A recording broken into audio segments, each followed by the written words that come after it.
Mari teman-teman kita bahas kali ini program makan bergizi gratis.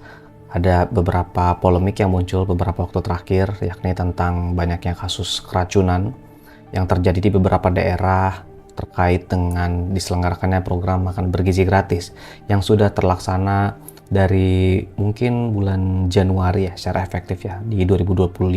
Dalam artian masih baru program ini. Dan mungkin ya kalau misalkan memang benar dilakukan akan ada evaluasi sih seterusnya gitu. Tapi kasus keracunan ini bahkan sejak muncul di bulan Januari tidak kunjung berhenti hingga sampai hari ini. Ada juga yang ramai terkait dengan program makan bergizi gratis ini, tapi bukan dari sisi anak-anak racunannya, melainkan konflik kepentingannya. Ada beberapa orang yang melakukan investigasi gitu ya. Beberapa supplier ataupun vendor makanan dari MBG ini merupakan orang-orang terdekat dari Prabowo, baik itu simpatisan, kader ataupun keluarganya. Kalau teman-teman penasaran, mari kita lihat investigasinya.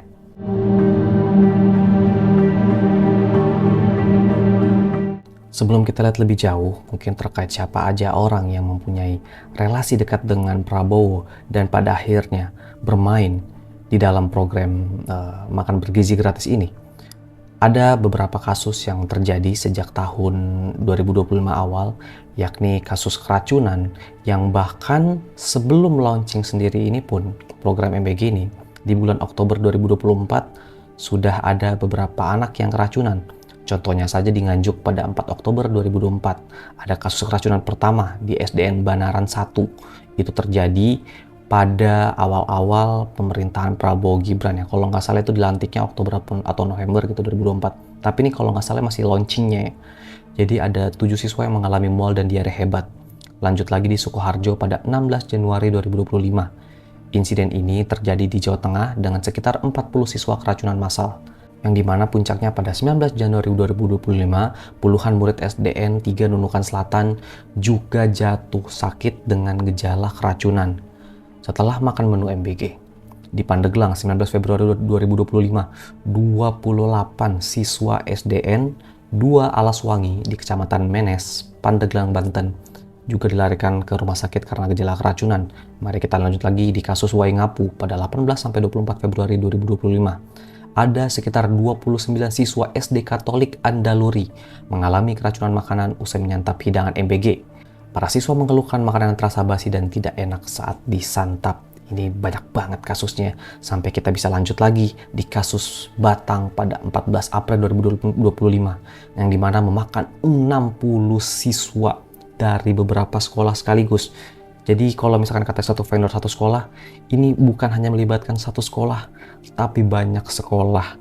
Berarti ada banyak vendor yang terlibat di dalam ya, yang nggak becus untuk ngurus MBG ini. Dilanjut lagi di Cianjur 21 April 2025. Ada sekitar 38 siswa yang harus dilarikan ke IGD karena dia juga mengalami keracunan ya. Ini tepatnya terjadi di Cianjur, Jawa Barat. Puluhan siswa MAN 1 Cianjur tiba-tiba tumbang ya usai makan siang MBG di sekolahnya. Beberapa dilarikan ke UKS dan juga ada beberapa dilarikan ke rumah sakit. Dan total korban juga mencapai 78 anak dari PAN 1 dan SMP PGRI 1 Cianjur. Ada juga kasus di Bombana pada 23 April 2025. 2 hari setelah kasus Cianjur ya, tepat banget 2 hari setelah kasus Cianjur, ada kasus keracunan massal lagi yang terjadi di SDN 33 Kasipute, Kabupaten Bombana, Sulawesi Tenggara. Sedikitnya 52 siswa SD dilarikan ke rumah sakit dengan gejala keracunan. Yang dimana keseluruhan dari kasus ini menggambarkan bahwasanya keproblematikan program MBG ini melingkupi isu nasional, tidak hanya berupa insiden lokal yang hanya terisolasi di beberapa daerah tertentu saja. Dan memang setiap kasus ini tidak ada mungkin announce atau transparansi ataupun penyelidikan lebih lanjut pada tiap-tiap kasus yang terjadi di beberapa daerah tersebut melalui penyampaian secara komprehensif dari pemerintah sendiri. Jadi kita nggak tahu nih apakah masalah prosedur masaknya yang tidak baik ataupun mungkin bahan bakunya yang tidak terjamin mutu ataupun juga standarnya, atau bahkan rantai distribusinya yang tidak bersih ataupun tidak higienis. Dan apapun penyebab teknisnya adalah mengapa anak-anak ini harus menjadi korban gitu ya dari slogan makan bergizi ini yang pada kenyataannya mereka sendiri mengalami keracunan. Dia nggak cuma satu sekolah ataupun satu daerah, tapi banyak daerah. Apa mungkin makanan bergizi gratis ini B-nya diganti jadi makan beracun gratis? Kan nggak mungkin. Ini kan kampanye kan makan bergizi gratis. Jadi perlu ada investigasi lebih lanjut di sini. Tapi ada beberapa netizen juga yang mengatakan B-nya ini bukan hanya beracun, tapi bancakan.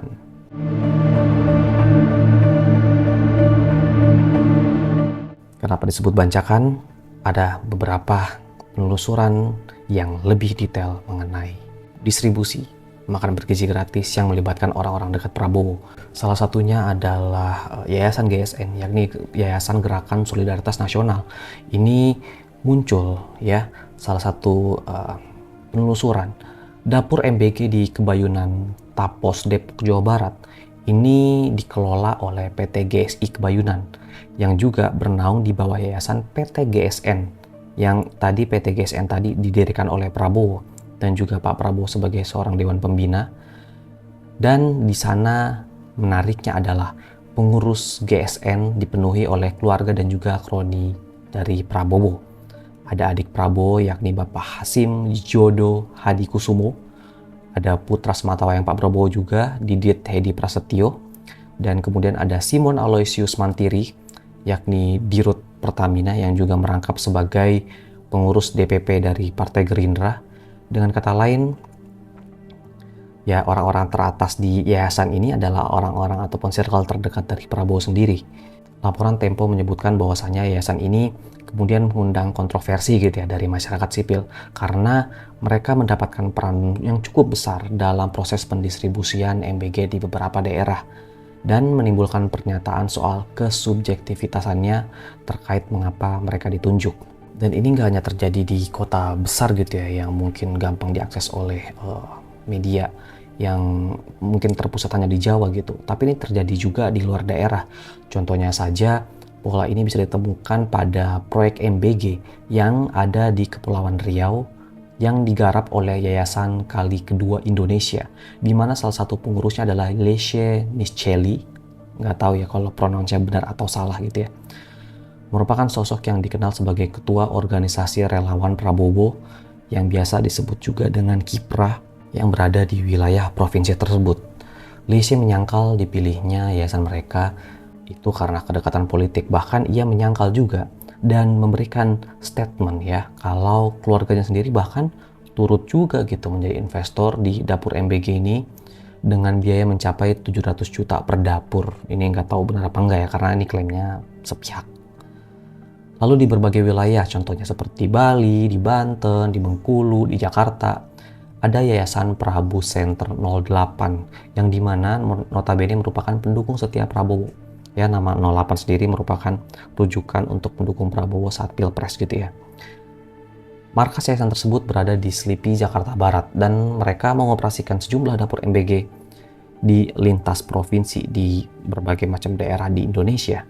Bahkan di Sumatera Selatan, 7 dapur MBG dikelola oleh Yayasan Vicky Indira Sriwijaya yang diketuai oleh Tri Yulia Rizky Ananda, yang bukan merupakan orang biasa, tapi merupakan seorang caleg dari DPRD dari Partai Gerindra. Ya, dia sendiri kemudian mengklaim gitu ya, keterlibatannya dalam program MBG ini merupakan inisiatif sendiri, tapi bukan gitu ya, dari penugasan dari partai secara langsung.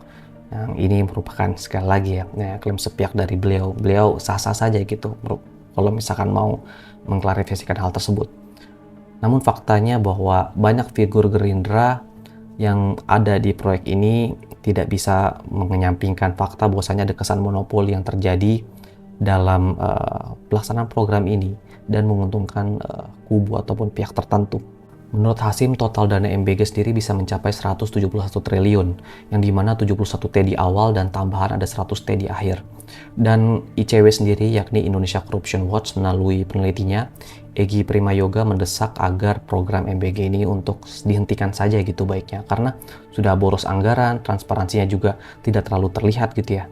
Dan konflik kepentingan ini juga akan sangat syarat gitu terlihat kalau misalkan kita melihat dari case-case tadi gitu ya, ada banyak relawan, simpatisan, ataupun juga keluarga Prabowo yang terlibat di dalam program MBG ini.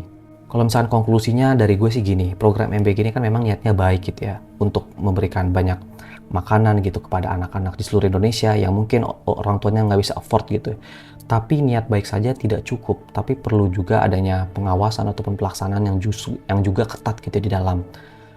Daripada melaksanakan proyek presisius ini, tapi membahayakan, lebih baik pemerintah fokus gitu ya untuk memperbaiki mekanisme yang memang sudah benar-benar siap gitu dari kita ataupun yang memang benar-benar dibutuhkan. Contohnya saya seperti pendidikan ataupun kesehatan. Kalau kalian setuju program MBG ini dilanjutkan ataupun perlu dievaluasi, silahkan kirim komentar di bawah. Terima kasih semuanya.